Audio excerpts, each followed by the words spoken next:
If you want to get into Macrob, Melbourne High, Nossal, or Suzanne Cory, and you're doing really well at school, you're right towards the top of your class, you've maybe even been signaled out as being gifted and talented at some points throughout primary school, does that mean you don't really need to worry about preparing for the exam?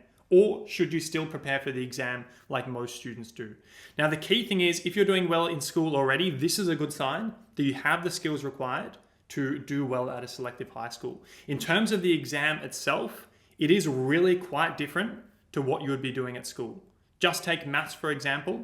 Yes, it is testing year 8 maths. Yes, it is in year 8. And so you could say, well, I'm doing well at maths at school. Why do I need to bother preparing for the exam? But the way they test maths on this exam is really quite different.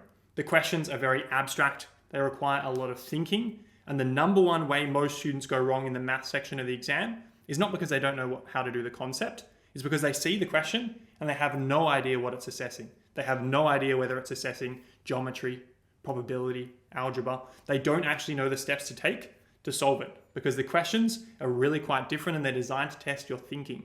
Same thing in something like writing. If you're doing well in writing at school, well, it's having to write 2 pieces in 40 minutes under the time pressure, under the stress. It's a completely different skill.